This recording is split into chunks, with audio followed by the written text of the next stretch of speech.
Bonjour à tous sur la chaîne des Moniteur Automobile. Aujourd'hui, on est chez DS Automobile pour découvrir ce modèle-là, la DS numéro 7. Un modèle très important pour le constructeur français puisque c'est la première génération de modèle qui est complètement renouvelée. C'est vraiment un nouveau modèle, là où la DS numéro 4 n'est qu'un facelift et un rebranding, un renaming de la DS4. Mais surtout, c'est un modèle hyper important sur le plan commercial puisque une DS sur deux aujourd'hui vendue est une DS7. Alors, au niveau design, bien entendu, ça c'est un point important chez DS, on le voit ici. On a affaire à la finition la première. Elle sera limitée en nombre et en temps et elle se base grosso modo sur la finition haute, la finition étoile. Il y aura deux autres finitions, Palace et Aura pour la base. Et première caractéristique importante, on a la calandre ici rétroéclairée ainsi que le logo. Ça c'est limité à la finition la première et ensuite à la finition étoile qui sera la finition la plus haute. Les deux autres n'auront pas cet artifice-là. Mais surtout, on remarque qu'on a un style qui est très inspiré de celui qu'on a découvert avec la DS numéro 8, avec cette signature lumineuse ici et ces light blades, comme on dit, mais qui ont leur importance. Pourquoi? Parce qu'elles viennent marquer ici une vraie coupure aérodynamique et elle remplace les fameuses prises d'air habituelles pour les rideaux d'air ici. Il n'y en a pas tout simplement parce que l'air est conduit par la carrosserie plutôt qu'à l'intérieur de la carrosserie. C'est important pour l'aérodynamique, un élément qui a été très travaillé par les développeurs puisque ce SUV, ça reste un SUV, présente un CX de 0,26, c'est important pour l'autonomie. Parlons toujours de style avec une des options intéressantes qui donne un petit côté peut-être plus raffiné à la voiture, c'est la possibilité d'avoir une carrosserie biton avec notamment le toit en noir et le capot en noir. Ça, c'est une option, bien entendu. On ne connaît pas encore les prix, mais voilà. Autre détail, à l'avant, on aura chaque fois un écusson spécifique en fonction de la finition. Ici, on a le petit 1 stylisé, façon un peu art déco. Maintenant, venez avec moi, on va regarder sur le côté ce que ça donne. Alors bien entendu, en termes de gabarit, cette nouvelle génération qui s'appuie sur la plateforme STLA Medium grandit un petit peu. En largeur, c'est toujours 1,90 m, en hauteur, toujours 1,63 m. Là, ça ne change pas. La longueur, par contre, progresse de 7 cm pour atteindre 4,66 m ici, c'est-à-dire, grosso modo, pile poil entre le segment C et le segment D. Au niveau de l'empattement, on gagne 5 cm pour atteindre 2,79 m. C'est gage d'une bonne habitabilité à l'intérieur.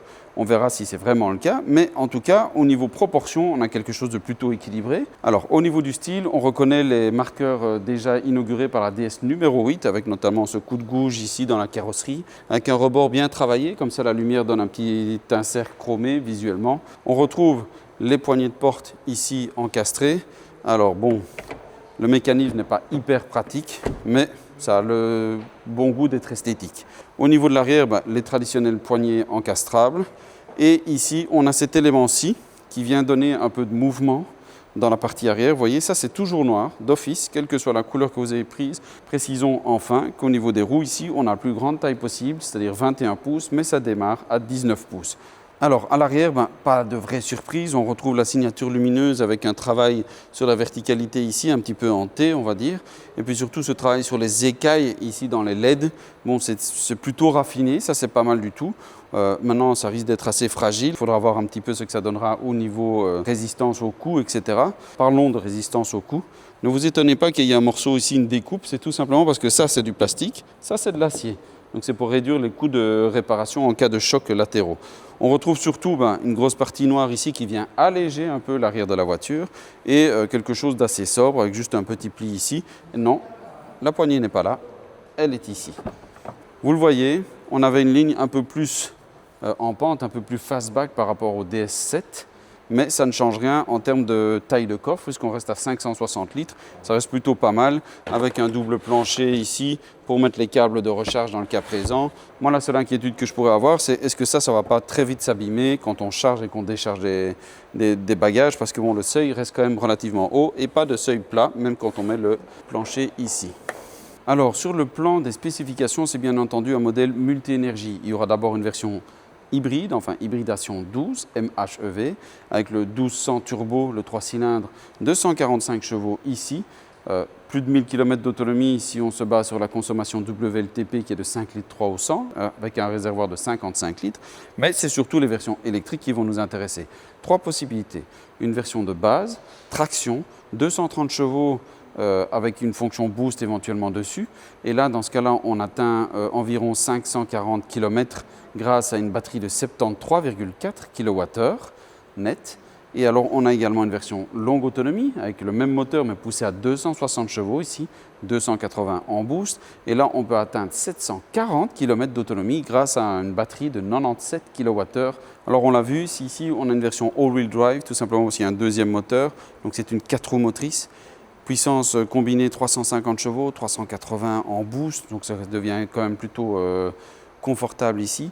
Et surtout, on a une batterie toujours de 97 kWh qui donne plus de 600 km d'autonomie. C'est pas mal parce que ça évitera de devoir recharger trop souvent. Parce qu'au niveau recharge, en AC, pas de problème. Vous avez du 11 kW de série et 22 kW disponibles en option. En DC, par contre, sur les bornes rapides, là, c'est un peu plus limité. On rappelle que l'architecture reste en 400 volts et grosso modo, on a un pic à 160 kW. Ce n'est pas exceptionnel, ça permet de passer de 20 à 80% en environ 27 minutes. Maintenant, du côté de DS, on nous explique que pour passer de 20 à 55, on va relativement vite parce que ça reste du 160 kW continu. Ça permet de gagner 200 km d'autonomie grosso modo en une dizaine de minutes. C'est pas mal, mais ce n'est pas exceptionnel et ce n'est pas forcément très premium. Or, ce modèle-là vient concurrencer des modèles premium. C'est son positionnement. On va voir si à l'intérieur, ça se justifie. Alors à l'arrière, concrètement, on ne manque pas de place. Malgré le fait que la voiture n'aille pas gagné en hauteur, mais que le plancher soit un peu plus haut par rapport à un DS7 parce qu'il faut bien loger la batterie, on se rend compte d'une part qu'on a plutôt pas mal de place. Les genoux ne sont pas trop relevés, donc ce n'est pas inconfortable.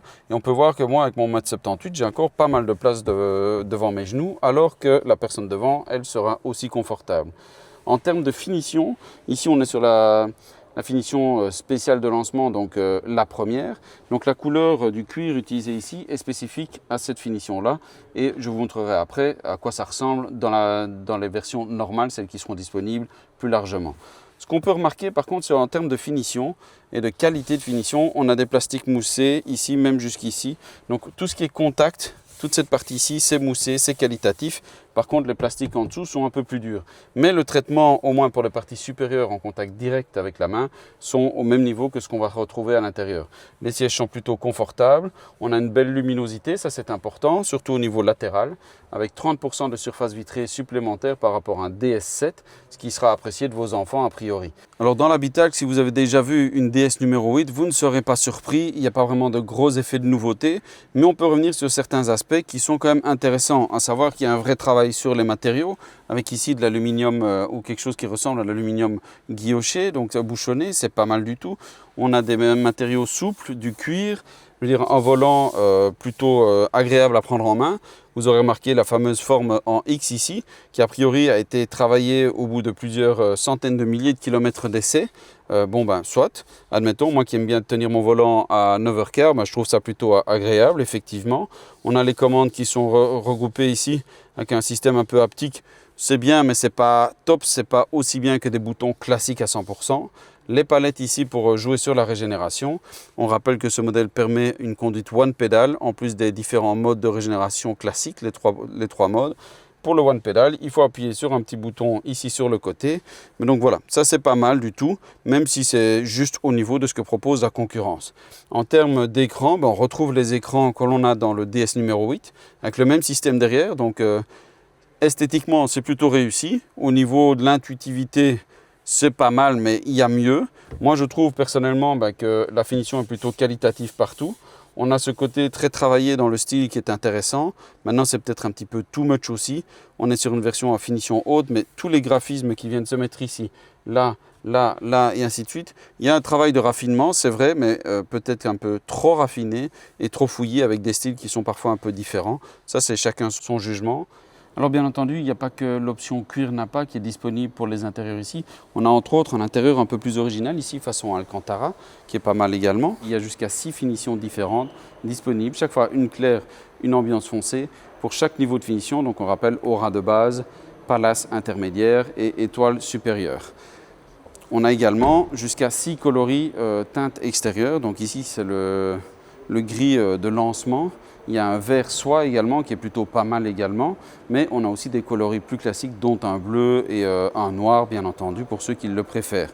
On remarquera enfin que DS est plutôt sûr de son côté pratique avec la possibilité normalement de mettre ce genre de set de bagages dans le coffre. Je ne vais pas essayer de le mettre ici, mais apparemment c'est possible avec 568 pourquoi pas.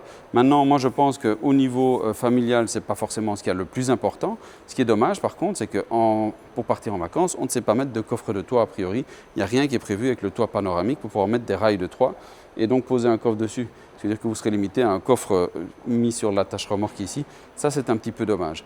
Voilà un petit peu pour le tour de ce DS numéro 7. Mais en gros, on devrait rester dans des tarifs qui sont similaires au DS7 actuel, c'est-à-dire à peu près entre un 3008 et un 5008 actuellement chez Peugeot.